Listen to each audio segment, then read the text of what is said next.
Welcome back dito sa channel natin. Andito tayo ngayon sa Bonifacio Global City. Alam nyo ba, magsasara na pala itong The 4th Strip? Hanggang December 30 na lang at magsasara na ang The 4th Strip Commercial Complex.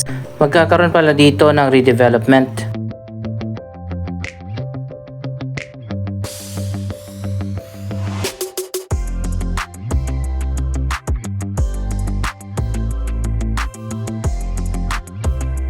Isa lang ang The 4th Strip sa magkakaroon ng major redevelopment ngayong 2025. Ang Market, isa sa pinakakilala din na area dito sa Bonifacio Global City, magkakaroon din ng major transformation. Ito na pala yung bagong basketball court.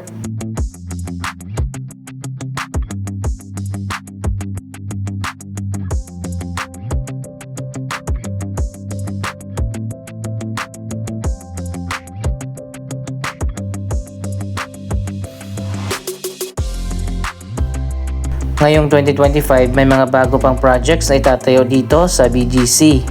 Pero ilan na lang yung mga vacant na areas dito. Kaya ngayon pa lang kailangan na maghanap ang gobyerno ng mas malawak na property na magiging susunod na global city.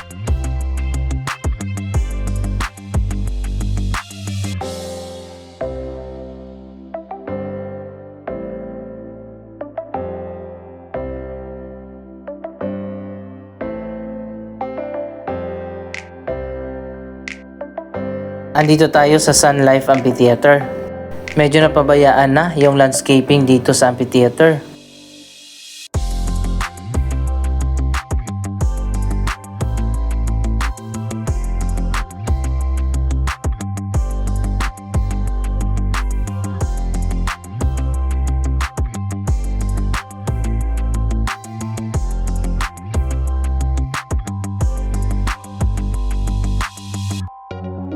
Ito naman ang Alveo Central Plaza. Itong buong area ay tinatawag na BGC Arts Center. Ayan guys, dito sa kabila, yan na lang yung mga bakanting areas sa southern part ng BGC.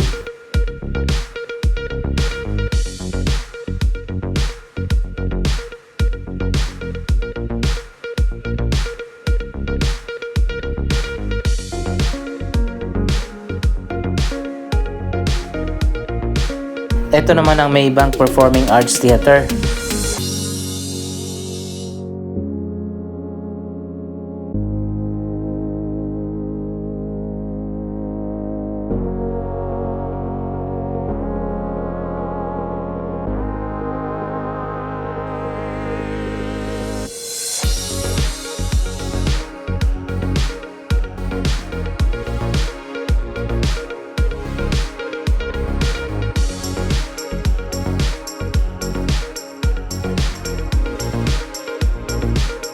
Napakaganda at napaka-modern ng theater na ito, kaso mukhang di siya masyadong nagagamit.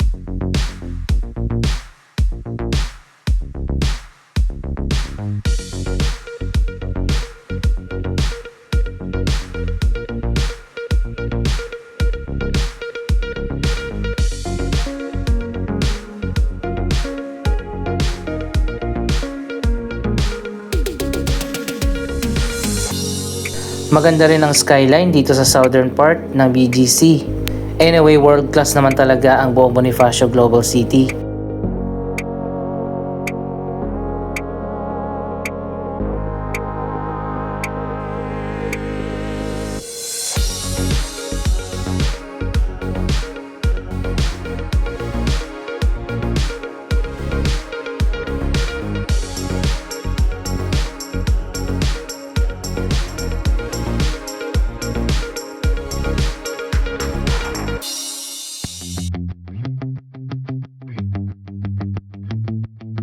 Andito na tayo sa may SM Aura.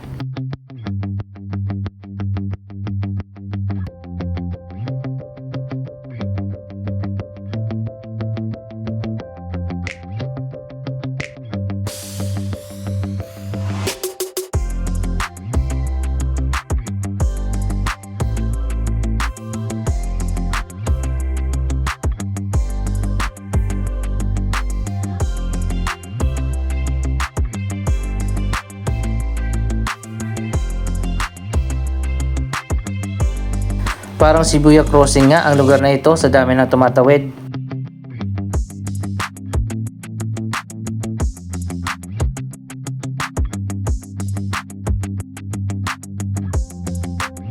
Ito naman ang bagong Hotel 101 at the Fort.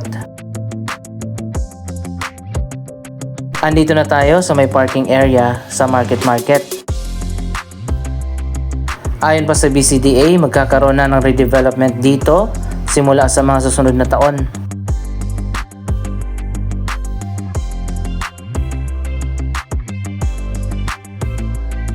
Ang Basis Conversion and Development Authority ang nagmamay-ari sa property na ito. Ito na pala ang huling property na pagmamay-ari pa rin ng BCDA dito sa BGC.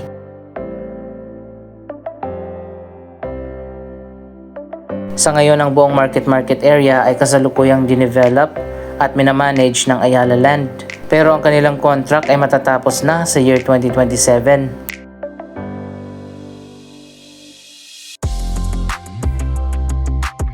Gusto ng BCDA na i-develop na itong mga bakanting areas para kumita at mapakinabangan yung area na to.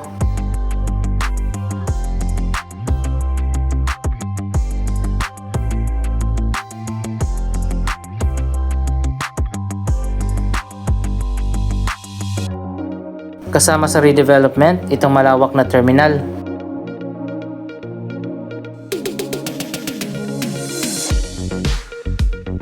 Gusto ng BCDA magtayo dito ng world-class na transport hub, parang One Ayala o PITX.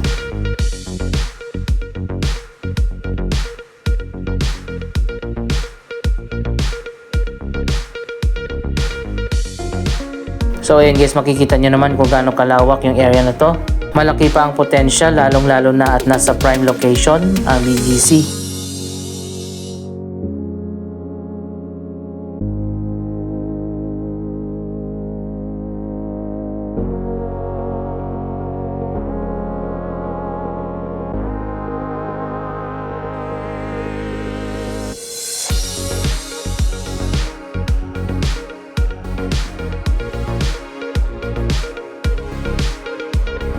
Sa 2026 ay matatapos na nga yung contract lease ng Ayala Land at maghahanap na ang BCDA ng bago magde-develop dito sa iba pang areas ng market property.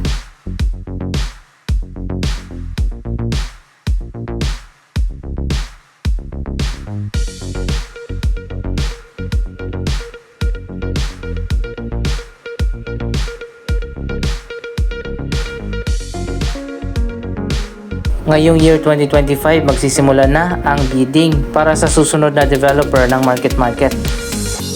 Pero ayon pa sa BCDA, welcome pa rin naman ang Ayala Land na sumali sa gagawing bidding.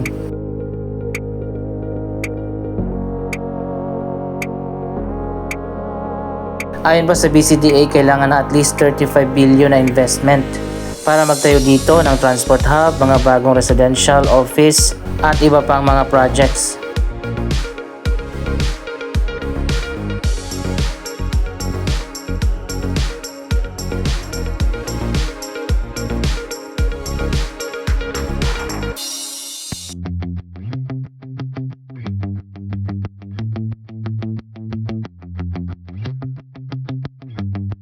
Kasama rin siguro sa redevelopment ang Fiesta Market.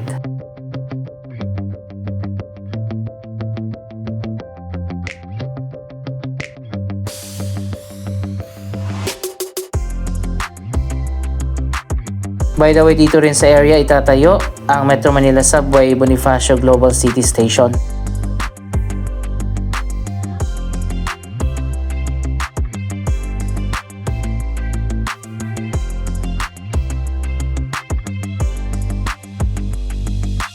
May mga food outlets dito, mga restaurant, at makakabili ka ng iba't ibang mga fresh products, pati na mga prutas at mga gulay.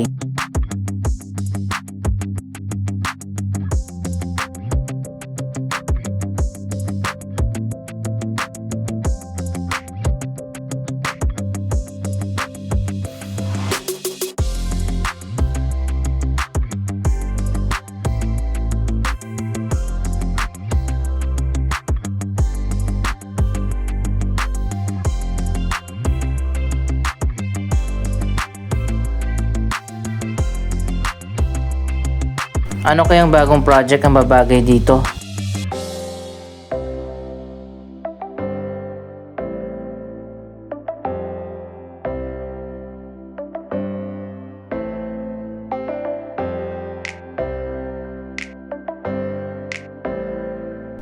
Ang Ayala Malls Market ang isa sa mga project na itinayo dito ng Ayala.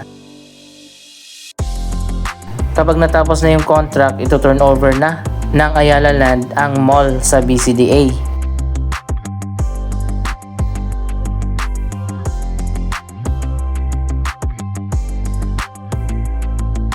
Dito yung isa sa mga entrance ng Metro Manila Subway, BGC Station.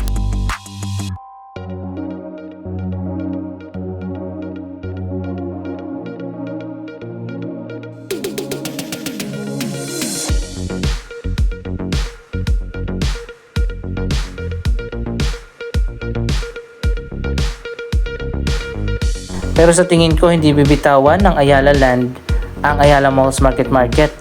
Isa ito sa pinaka-crowded na Ayala Mall sa buong bansa.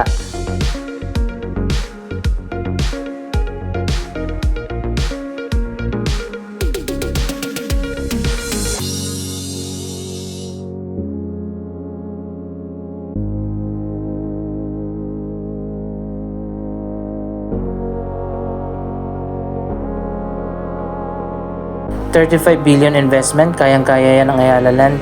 Pero may posibilidad din na makuha ng ibang company katulad ng SM, Robinsons, Mega World o iba pang mga kilalang developer ang market.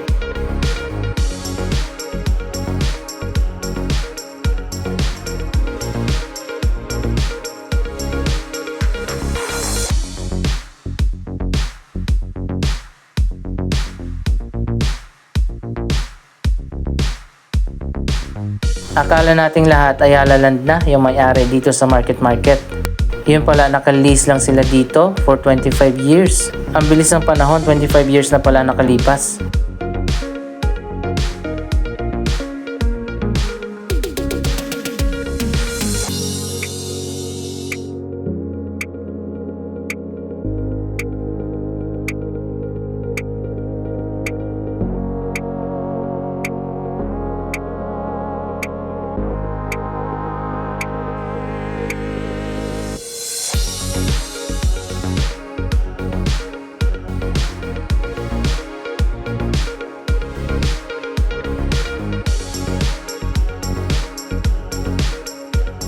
Anyway, ayan, makikita nyo naman kung gaano ka-crowded dito sa Ayala Malls Market.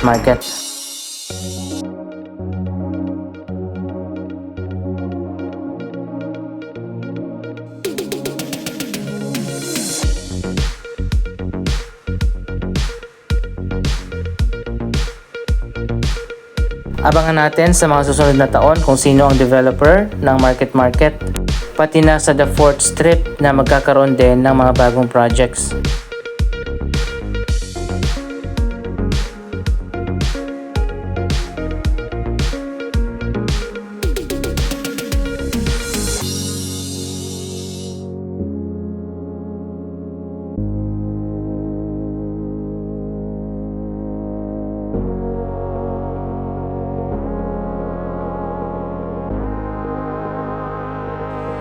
Napakaraming tao dito sa market.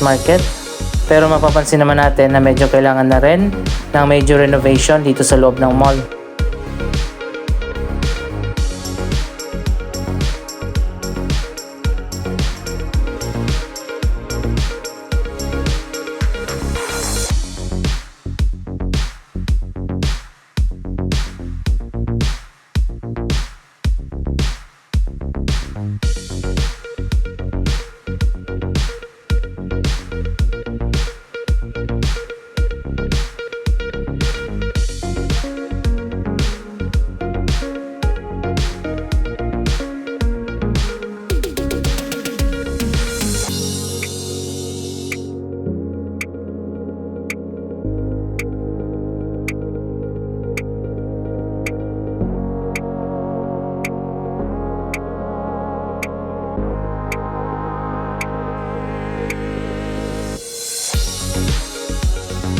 Anong masasabi nyo sa redevelopment ng market?